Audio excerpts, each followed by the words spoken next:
नमस्कार, आप सभी का स्वागत है हमारे YouTube चैनल पे।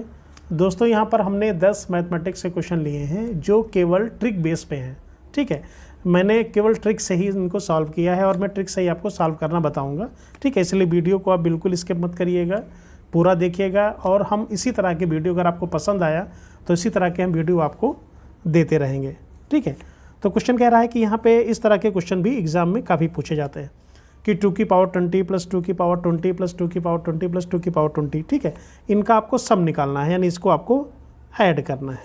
ठीक, तो इसको हम कैसे करेंगे। ठीक है, तो यहाँ पे हम क्या करते हैं कि 2 की पावर 20 सभी में है, यहाँ पे 4 आपके टर्म्स दिए गए हैं। तो 2 की पावर 20 को हम क्या करेंगे, यहाँ पे कॉमन ले लेंगे। तो 2 की पावर 20 हमने कॉमन ले लिया, तो यहाँ से आ जाएगा 1 प्लस 1 प्लस 1 प्लस 1। ठीक है, तो ये आ गया।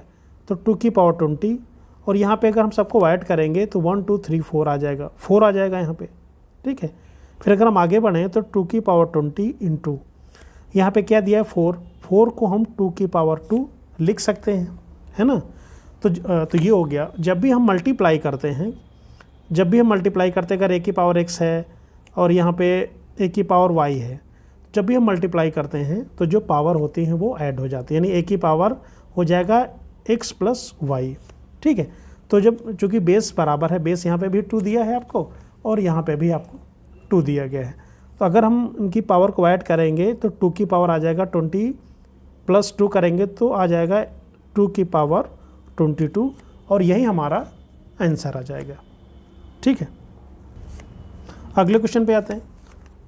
अगला क्वेश्चन कुछ इसी टाइप का है। तो यहाँ पे दिया है आपको 3 की पावर 20 प्लस 3 की पावर 20। ठीक है, तो ये जो क्वेश्चंस हैं ऐसे क्वेश्चन एग्जाम में पूछे जाते हैं। ठीक है, तो आगे आपको इससे बेटर क्वेश्चंस भी मिलेंगे। ठीक, तो यहाँ पे भी हम क्या करेंगे, जो यहाँ पे 3 की पावर 20 है सभी में कॉमन है, तो 3 की पावर 20 हम यहाँ से कॉमन ले लेते हैं, तो 1 प्लस 1 प्लस 1 आ जाएगा। ठीक है, तो यहाँ पे आ जाएगा 3 की पावर 20 इंटू 3 आ जाएगा, 1 प्लस 1 प्लस 1 इक्वल टू 3 हो जाएगा। और 3 हम लिखें या फिर हम 3 की पावर 1 लिखें, ठीक है, और बात एक ही है। तो 3 की पावर 20 इंटू 3 की पावर 1, यहाँ पे दोनों के बेस बराबर हैं, यहाँ पे भी 3 है और यहाँ पे भी 3 है। ठीक है, तो जब बेस बराबर होते हैं तो पावर ऐड हो जाती है, तो 20 प्लस 1 कितना हो जाएगा 21, तो 3 की पावर 21 आपका आंसर आ जाएगा। अगला क्वेश्चन देखते हैं। अब यहाँ पे दिया हुआ है 4 की पावर 20 प्लस 4 की पावर 20, ये आपको 4 बार लिखा है। ठीक है, तो मेरा कराने का मकसद यही है कि जो टाइप्स हैं ना, अगर इस तरह से क्वेश्चन अगर आएंगे, किसी की भी पावर आपको दी हो तो आप सॉल्व कर लेंगे। तो यहाँ पे हम क्या करने वाले हैं, यहाँ पे भी अगर हम 4 की पावर 20 हम कॉमन ले लें तो 1 प्लस 1 प्लस 1 प्लस 1। ठीक है, यहाँ से 1 बचेगा, यहाँ से 1 बचेगा, यहाँ से 1 बचेगा और यहाँ से 1 बचेगा, तो 4 की पावर 20 इंटू यहाँ पे क्या आ जाएगा 1 प्लस 2 प्लस 3 प्लस 4, यानी आ जाएगा 4। चाहे हम 4 लिखें या फिर 4 की पावर हम 1 लिख दें। ठीक है, बात एक ही है। अब दोनों के बेस बराबर हैं, तो 4 की पावर 20 और 4 की पावर 1 जब मल्टीप्लाई करते हैं तो जो इसकी जो पावर्स होती हैं, जो घात होती है वो जुड़ जाती हैं, तो 4 की पावर 21 यानी 4 की पावर 21 आंसर आ जाएगा। ठीक है, अगले क्वेश्चन पे आते हैं। यहाँ पे क्वेश्चन कह रहा है कि रूट 16 का वर्गमूल क्या होगा। ठीक है, तो कभी कभी इजी क्वेश्चन आ जाते हैं, लेकिन आप जल्दबाजी में वहाँ पे गलत कर देते हैं, क्योंकि जैसे आपने रूट 16 देखा और उसका वर्गमूल पूछा है तो आप 4 वहाँ पे आंसर लगा के चले आएंगे। ठीक है, तो ऐसे क्वेश्चंस को आपको ध्यान से देखना है। यहाँ पे लिख दिया है रूट 16 का वर्गमूल, यानी रूट 16 का वर्गमूल निकालना है। तो पहले आप रूट 16 की वैल्यू तो निकाल लो, तो रूट 16 की वैल्यू क्या आ जाएगी हमारी, आ जाएगी 4। ठीक है, फिर का वर्गमूल, उसके बाद हम इसका वर्गमूल निकालेंगे, तो 4 का वर्गमूल आ जाएगा 2 हमारा आंसर आ जाएगा।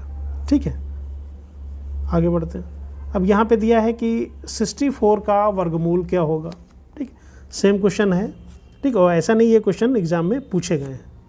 तो रूट 64 का वर्गमूल पूछा है, तो रूट 64 का वर्गमूल ऑप्शन में आपके 8 दिया होगा, तो डायरेक्ट आप 8 लगा के आप चले आएंगे। ठीक, तो सबसे पहले आप रूट 64 की वैल्यू निकाल लीजिए। अगर रूट 64 अगर आप सॉल्व करेंगे तो आ जाएगा 8। ठीक है, अब यहाँ पे लिखा है का वर्गमूल का है, तो अब रूट 8, अब 8 का वर्गमूल निकालना है आपको। तो रूट 8 को हम क्या लिखते हैं, 4 इंटू 2 लिखते हैं, ठीक है। अब इसको हम लिख दें √4 इंटू √2, ये लिख सकते हैं। 4 का वर्गमूल हो जाता है 2 और √2 को हम √2 रहने दें तो 2√2 आंसर आ जाएगा जो आपके ऑप्शन में दिया है। ठीक है, आगे बढ़ते हैं। अब यहाँ पे दिया है फाइंड द सम, आपको सम निकालना है। 1 से लेके 10 तक का आपको ऐड करना है। ठीक है, ये छोटा सवाल है, आप इसको डायरेक्टली भी ऐड कर सकते हो, लेकिन अगर 1 से लेके अगर n तक का आपको अगर ऐड करना है तो आप क्या करेंगे। ठीक, तो जब भी डायरेक्टली ये 1 से लेके 10 तक आपकी ट्रिक काम आएगी, 1 से लेके 100 तक का काम आएगी, 1 से लेके 1000 तक काम आएगी, 1 से लेके 10,000 तक का आपको काम आएगी। ठीक है, लेकिन यहाँ पे आपको क्या करना है कि आप कोई भी जो टर्म्स हैं वो मिस नहीं होना चाहिए। 1 2 3 4 डॉट डॉट डॉट 10 या 100, ठीक है, या 1000 ऐसे होना चाहिए। तो जनरली आप छोटी सी चीज़ आप याद रखें, यहाँ पे 10 लिखा है, आप 10 लिख लीजिए, 10 में 1 ऐड कर दीजिए, 10 से एक नंबर आ गया यानी 11 हो जाएगा, और 2 से आप डिवाइड कर दीजिए तो 5 आ जाएगा। 11 से 5 से करेंगे तो 55 55 आपका आंसर आ जाएगा। ठीक है, हो गया। ठीक है, अब दूसरी चीज़ क्या होती है कि अगर 1 से लेके n तक का अगर आपको ऐड करना होता है, ठीक, तो क्या होता है वहाँ पे n + 1/2, एक ये फार्मूला भी होता है। n यहाँ पे कितना है, 10n होता है, नंबर ऑफ टर्म्स जो लास्ट टर्म है 10, यहाँ पे हो जाएगा 10, n + 1 यानी 10 + 1 हो जाएगा 11/2। ठीक है, यहाँ जाएगा 5, अब 11 को 5 से मल्टीप्लाई करेंगे तब भी आपका 55 आ जाएगा। ठीक है, जो हम पहले आपको बता चुके हैं। अब यहाँ पे दिया है 1 से लेके 100 तक आपको निकालना है। ठीक है, अब ये देखिए, अब 1 से लेके 100 तक आपको निकालना है। पहले हमने क्या बोला था आपसे कि 1 से लेके 10 तक निकालना है। तो यहाँ पे अगर हम थोड़ा सा ट्रिक की अगर बात करें, ये लास्ट में क्या लिखा है 10 को आप 2 से डिवाइड कर दो, कितना आ जाएगा, 5 आ जाएगा। इसी 5 को आप 2 बार लिख दो, 5 × 5 आंसर आ जाएगा। आपको कुछ भी करने की ज़रूरत नहीं है यहाँ पे। ठीक है, आगे बढ़ते हैं। अब यहाँ पे लिखा है 1 से लेके आपको 100 तक निकालना है। ठीक, फार्मूला हमने आपको बता दिया है। अगर वैसे आपको नहीं करना है तो जो लास्ट में लिखा है 100, यहाँ पे क्या लिखा हुआ है, 100 लिखा हुआ है। 100 को 2 से आप डिवाइड करेंगे तो आ जाएगा आपका 50। ठीक है, 100 को जब 2 से डिवाइड करेंगे तो आ जाएगा 50, और इसी को 2 बार लिख दो, 50 50, ये आपका आंसर आ जाएगा। हो गया, ये है आपका ट्रिक। इसी तरह से हमने आगे भी बात किया है। यहाँ पे क्या दिया है आपको, यहाँ पे दिया है आपको 1000। तो अगर 1 से लेके 1000 तक की अगर हम बात करते हैं तो हमने क्या बोला था, इसको अब 2 से डिवाइड कर दो। तो 1000 को 2 से डिवाइड करेंगे तो आ जाएगा 500। तो 500 आप 2 बार लिख दीजिए, ये आंसर आ जाएगा। ठीक है, तो हमने क्या बोला है, ये जो ट्रिक है 1 से लेके 10, 1 से लेके 100, 1 से लेके 1000, 10,000, ठीक है, ऐसे ये काम करेगी। ठीक है, तो जो भी है, अगर 1 से 10 तक का निकालना है तो 10 को 2 से डिवाइड करो, आ जाएगा 5, तो 5 × 5 आप 2 बार उसको लिख सकते हो। अब यहाँ पे क्वेश्चन कह रहा है कि √81 का वर्गमूल क्या होगा, √81 का वर्गमूल क्या होगा। तो यहाँ पे देखिए, डायरेक्टली अगर आप सॉल्व करेंगे तो आंसर आपका कितना आ जाएगा, 9 आपके ऑप्शन में नहीं दिया है। ठीक है, तो आपको क्या लग रहा है यहाँ पे 81, √81 को जब सॉल्व करेंगे तो आ जाएगा 9। ठीक है, उसके बाद कह रहा है कि वर्गमूल, अब हम 9 का वर्गमूल निकालेंगे तो आ जाएगा 3। ठीक है, तो क्वेश्चन इजी है। ठीक है, हमको भी पता है इजी है, लेकिन जल्दबाजी में अगर आप करेंगे, अगर एक ऑप्शन आपका यहाँ पे 9 भी दिया होता, अगर एक ऑप्शन आपका 9 दिया होता, ठीक है, तो अब जल्दबाजी में, ठीक है, तो बाय मिस्टेक 9 लग जाता। अगले क्वेश्चन पे आते हैं। क्वेश्चन कह रहा है कि 150 का 30% कितना होगा। ठीक है, तो 150 का मतलब होता है मल्टीप्लाई। ठीक है, जहाँ पे का है मल्टीप्लाई 30 लिख दिया। चूँकि परसेंटेज लिखा है, जहाँ पे भी परसेंटेज लिखा होता है इसका मतलब होता है 1/100। तो परसेंटेज का मतलब क्या हो गया, 1/100, ये हो जाता है। ठीक, परसेंटेज हटा दिया, 1/100 हमने लिख दिया यहाँ पे। ठीक, तो यहाँ से 0 से 0 कट गया। 15 को 3 से मल्टीप्लाई करेंगे तो आ जाएगा 45। ठीक है, तो 45 आपका आंसर आ गया। तो ये देखना है कि जो आंसर है, ठीक है, तो ये किस में आपको दिया है। ठीक, कभी कभी परसेंटेज में आपको बदलने के लिए बोल देता है, ठीक, कभी आपको फ्रैक्शन में बोल देता है। तो 150 का जो 30% है वो कितना हो जाएगा, 45, तो आपको डायरेक्टली लिखना है, यहाँ पे अगर एक ज़ीरो दिया है, यहाँ पे भी एक ज़ीरो दिया है, ठीक है, तो 15 को 3 से सीधा सीधा मल्टीप्लाई कर दीजिए, 45 आपका आंसर आ जाएगा।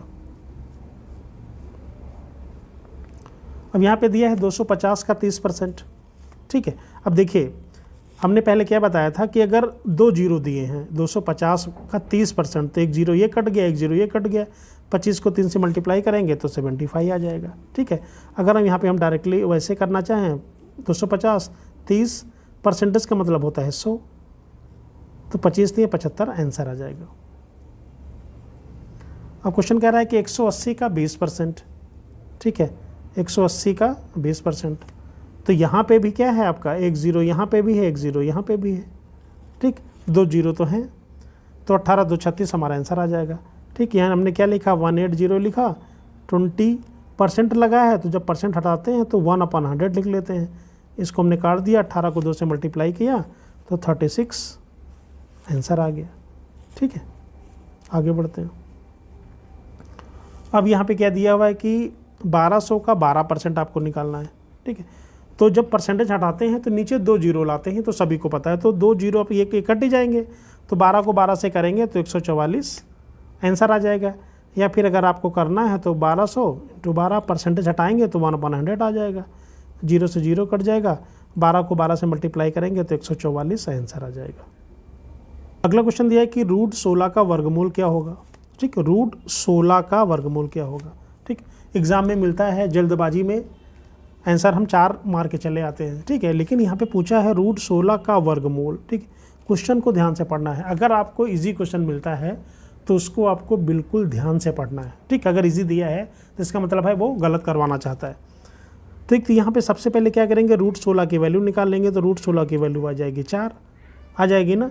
अब उसके बाद इसका वर्गमूल निकालेंगे, फिर रूट लगा देंगे तो आंसर आ जाएगा 2। क्लियर।